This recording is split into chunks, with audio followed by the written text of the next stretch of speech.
ADP বাস্তবায়ন, GDP প্রবৃদ্ধি অর্জন এই সব কিছু করতে গেলে আসলে মূল্যস্ফীতিটা ধরে রাখা খুব কঠিন হয়ে পড়ে, সেটি সবসময় আপনারা বলে থাকেন। এই ক্ষেত্রে আসলে কোনটাকে বেশি প্রায়োরিটি দেওয়া উচিত, যে এডিপি বাস্তবায়ন বড় প্রজেক্ট, সেখানে মূল্যস্ফীতি বেড়ে যাবে, সেটি আবার সহনশীল করার জন্য তো কর্মসংস্থানের দরকার আছে। এখন যে মূল্যস্ফীতিটা আছে সেই মূল্যস্ফীতিটা আসলে কমানোর কথা বলা হচ্ছে, সেক্ষেত্রে এডিপি বাস্তবায়ন বা এডিপির লক্ষ্যমাত্রা কেমনভাবে সাজানো উচিত? জি, ধন্যবাদ। আসলে যে বাজেটটি সামনে আসছে এটি ঘিরে মানুষের প্রত্যাশা কিন্তু অনেক বেশি, যেহেতু দীর্ঘদিন পর একটি গণতান্ত্রিক সরকার ক্ষমতায় আছে এবং তাদের প্রথম বাজেট, তার যে নির্বাচনী ইশতেহার তার একটা প্রতিফলন এখানের মধ্যে থাকবে। সেভাবে আপনারা জানেন যে বাজেটের দুটো ভাগ আছে, একটা হচ্ছে অপারেটিং আর একটা হচ্ছে ডেভেলপমেন্ট বাজেট। অনেক সময় আমরা দেখি যে অপারেটিং এবং ডেভেলপমেন্ট বাজেটের মধ্যে সমন্বয়টা ঠিক অনেক ক্ষেত্রে হয় না। তো আশা করছি এই যে অতীত অভিজ্ঞতা থেকে সেখান থেকে লেসন নিয়ে এইবারের বাজেটে এই অপারেটিং এবং ডেভেলপমেন্ট বাজেটের মধ্যে একটা সমন্বয় থাকবে। যদিও আমরা দেখছি যে ডেভেলপমেন্ট বাজেট যেটি আছে সেটি যে এখন চলতি অর্থ বছরে যে রিভাইজড বাজেট আর যেটি আসছে এটি অলমোস্ট ডাবল। তো তারপরে আবার আরেকটা দিক আমরা দেখলাম, যতটুকু রিপোর্টে দেখলাম, সেটি হচ্ছে যে প্রকল্পের সংখ্যা কিন্তু কমানো হয়েছে।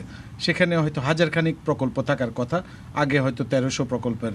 তো এই জায়গায় যতটুকু আমি জানি যে মেগা প্রকল্প কম বা প্রকল্পগুলো যাচাই বাছাই করে যেগুলো আসলে খুব বেশি পরিমাণে ইম্পর্টেন্ট প্রায়োরিটি সেট করা হয়েছে। তো সেই অনুযায়ী আমি মনে করি যে আপনি জানেন যে প্রকল্পগুলোর বিভিন্ন শ্রেণী আছে, এ বি সি এরকম বা ক খ গ এরকম শ্রেণী আছে। তো সে অনুযায়ী প্রকল্পগুলো বাস্তবায়ন করা হবে। যেটি ভাই বলছিলেন যে আসলে এডিপি বাস্তবায়নের ক্ষেত্রে অনেক ক্ষেত্রেই দেখা যাচ্ছে রাউন্ড দ্য ইয়ার বাস্তবায়ন করাটা অনেক সময় কঠিন হয়ে পড়ে, কারণ শুরুর দিকে অনেক প্ল্যানিং, অনেক কিছু আছে, রিক্রুটমেন্ট। জানেন যে আমাদের যেহেতু পাবলিক প্রকিউরমেন্ট পলিসি যেটি আছে সেটি যেটা আপডেটেড, সেটাকে ফলো করে কাজ করতে গেলে অনেক নিয়মকানুন মেনে চললেও দেখা যাচ্ছে অনেক টাইম আসলে পার হয়ে যায়। তো এই জন্য আমি দীর্ঘদিন থেকে একটি কথা বলে আসছি যে বাংলাদেশের যে আবহাওয়া, বাংলাদেশের নিরিখে এটাকে আমরা জুলাই জুন যদি করি, আপনি দেখবেন এটা বাংলাদেশে আছে, পাকিস্তানে আছে। আমরা যদি শ্রীলঙ্কার দিকে তাকাই বা ভারতের কিন্তু এপ্রিল থেকে মার্চ, শ্রীলঙ্কা জানুয়ারি থেকে ডিসেম্বর। তো আমাদের আবহাওয়া যেরকম সে অনুযায়ী এটাকে এপ্রিল থেকে মার্চ পর্যন্ত করলে কি হয়, কারণ এখন সব কিছু করে যখন বাস্তবায়ন করতে যায়, বিশেষ করে ইনফ্রাস্ট্রাকচার যেসব প্রজেক্টগুলো যখন করতে যায়, মার্চের পর থেকে আমাদের মনসুন শুরু হয়, বৃষ্টি, এই গুণগত এক্সপেন্ডিচারটা তখন বাধাগ্রস্ত হয়।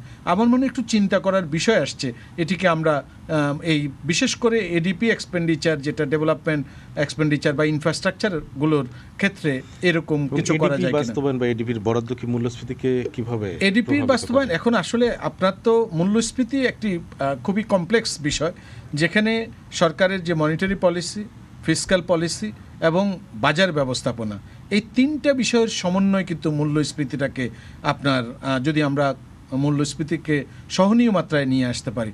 আপনি দেখেন, আপনি যদি আমাদের পার্শ্ববর্তী দেশের অভিজ্ঞতা দেখেন, ভারত, শ্রীলঙ্কা, আপনি যদি ইভেন পাকিস্তানেও 5% মধ্যেই আছে, কিন্তু ভারতে আপনি 3 থেকে 4%, আপনার অন্যান্য শ্রীলঙ্কাতেও এরকম 3% মধ্যে আছে। কোথায় এটা কিন্তু শ্রীলঙ্কার অর্থনীতি কিন্তু ঘুরে দাঁড়িয়ে দেখেন ইনফ্লেশন কিন্তু একটা জায়গার মধ্যে আসছে।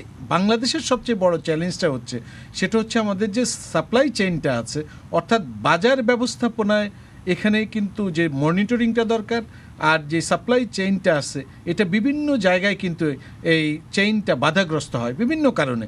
সেখানে রাজনৈতিক কারণ থাকে, সেখানে আপনি চাঁদাবাজি থেকে আরম্ভ করে বিভিন্ন অর্থনীতি বহির্ভূত কারণ থাকে।